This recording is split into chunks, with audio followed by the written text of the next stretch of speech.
Toxic people. It's a recurring theme. It's so hard. It's so hard because even when we know it in our minds, there's something in us that just reacts and responds, even if we don't speak it out loud. That reaction happens inside.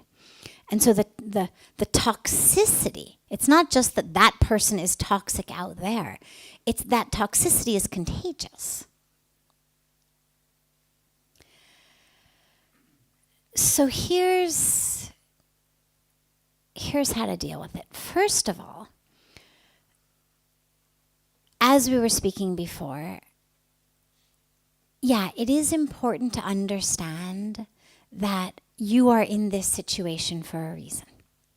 Most of us, when we're with people like that, all we can think of is, oh my God, how can I get the hell out of here? You know, how can you get this person away from me? That's where most of our mind energy goes. And it's really important to remember that there is a reason I am in this situation. There is something I am supposed to learn in this situation. There is a layer of the onion of myself that is supposed to be peeled back. Petals of the flower of myself that are supposed to open. I mean, whatever analogy works for you. But there is a reason that I'm here. And the ultimate goal is not just how can I get out as quickly as possible.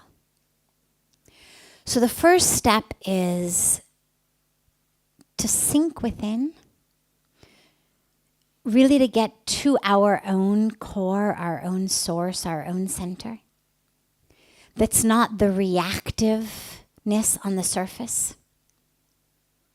You know, if you look at the ocean, it's like the waves are on the surface. The surface is what gets impacted by high tide, low tide, full moon, whatnot. But the depth of the ocean stays the same, unaffected. And so it's important to be able to sink down and connect with that depth. Otherwise, you spend your life, you know, like a ping pong ball, kind of being bounced around from toxic person to toxic person to toxic situation, because there are a lot of them. And, you know, you may feel okay when you're with good people and not okay when you're with these people, but the life then literally just becomes like, you know, ping pong ball or a ball in a pinball machine even that just gets, you know, somebody else pulls and lets it go, and where it ends up, who knows? And that's what happens when how I feel is dependent upon what you're doing. So in all of these circumstances, the ultimate highest lesson for all of us is, how can the reins of my life be in my hands? And before I go on about, you know, how to deal with the situations, it's important to realize, even you use the word toxic, poison. What we know historically and even currently, there's all kinds of scientific research actually. I mean, the Indian devotional history gives it to us as well. We have stories of, you know, people like Mirabai, for example, who were given a bowl full of poison. But into the poison she sees nectar. Takes Krishna's name, drinks it, it becomes nectar. Okay, so that's devotional.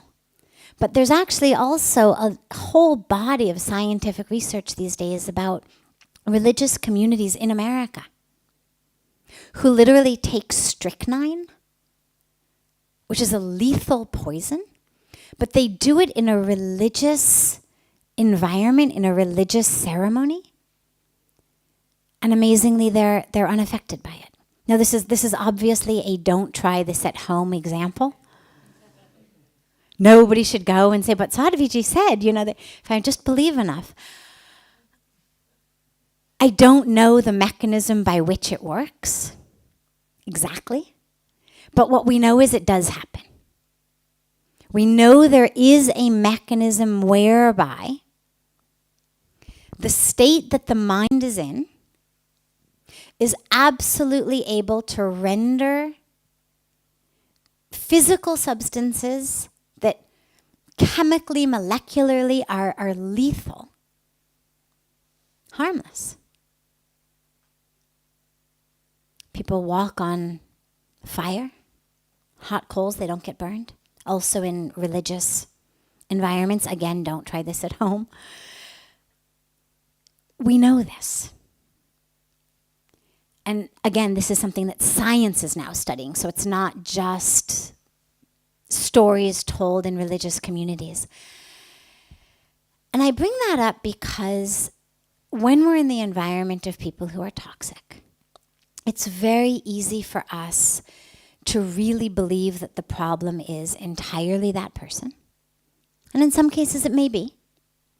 But that there is no other way of feeling, there's no other way of reacting, there's no other way of responding in that person's presence other than to feel miserable.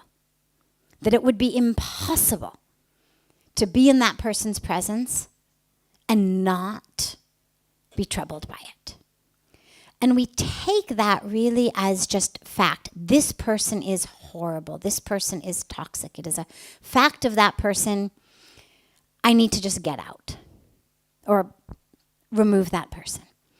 And what I love about the science of people literally drinking poison is that if strychnine isn't toxic, if somehow the power of our mind,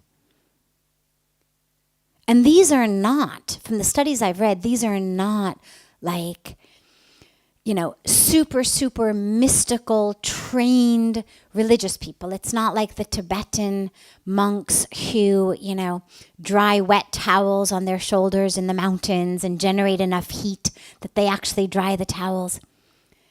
It's regular people. And what that means is that there actually is a power in the mind that is so strong that it can even render hot coals something that doesn't burn us, fire something that doesn't burn us, poison something that doesn't kill us.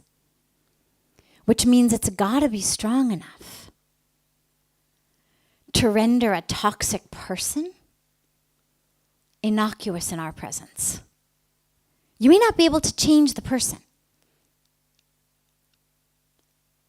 but at least to render them inert, you could say, in our presence. There's a beautiful quotation from the Buddha that says something like, become a river of compassion so that the flames of discord are automatically extinguished when they come near you.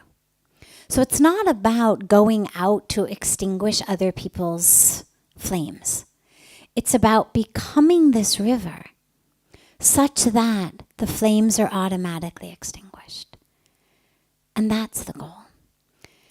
Now, that's all the highest vision for you to hold of what's possible. Awareness of what's possible. But I also want to take a moment and just look at what most of our day-to-day practical, realistic situations look like. And yeah, there really are times where there are people who, for whatever karmic package reason they're going through, are toxic.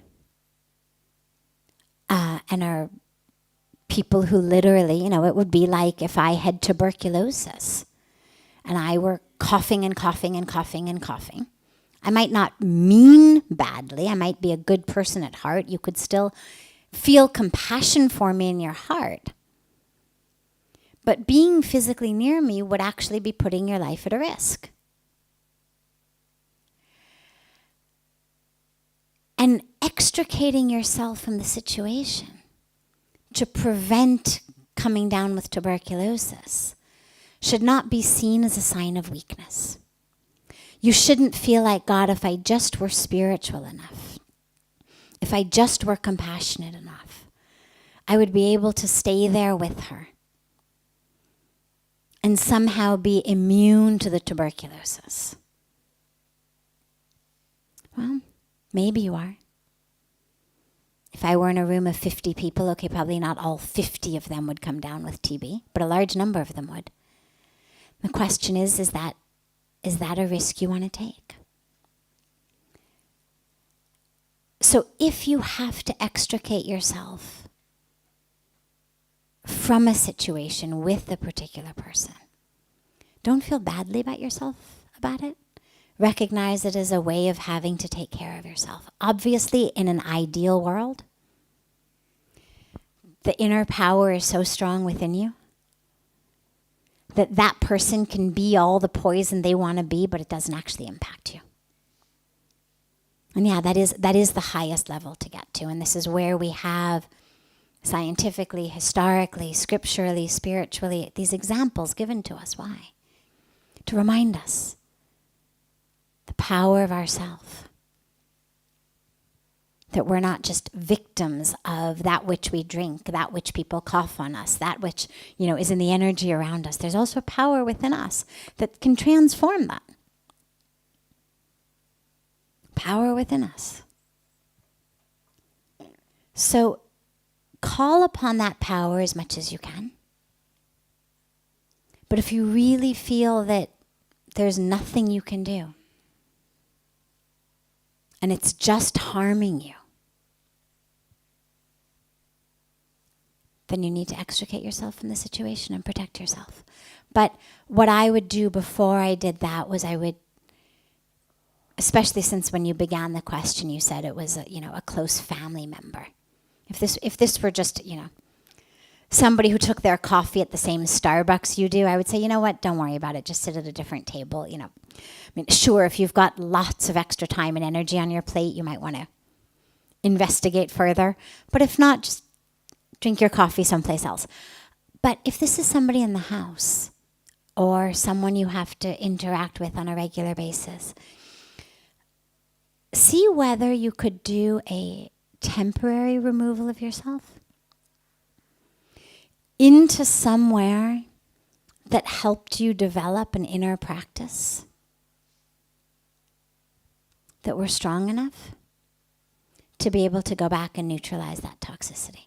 And obviously not with saying, oh my God, you are so hideous, I've got to go now do a whole 10-day of Vipassana retreat, to settle myself so I can come back and deal with you. Not like that.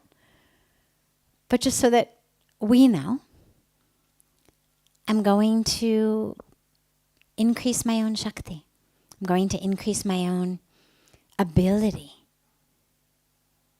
to generate such healing that it neutralizes all of that toxicity.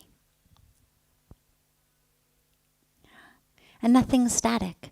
So if it's a person who's toxic, they're continuing to change, as we all are. They may seem to you like they're not changing, but I guarantee they're changing. Now, they could be getting worse. It's also a possibility. Not everything gets better with time. But they're definitely changing. And who you are and how you are is also playing a role in them. The same way how they are plays a role in how you feel. In the same way how you are plays a role in how they feel. And so we're impacting each other.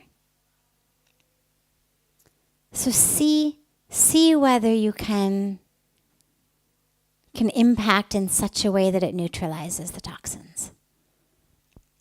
And if not, and you've really tried everything, the Bhagavad Gita gives us the perfect example of this. Yes, there are times when, literally or metaphorically, there has to be a war.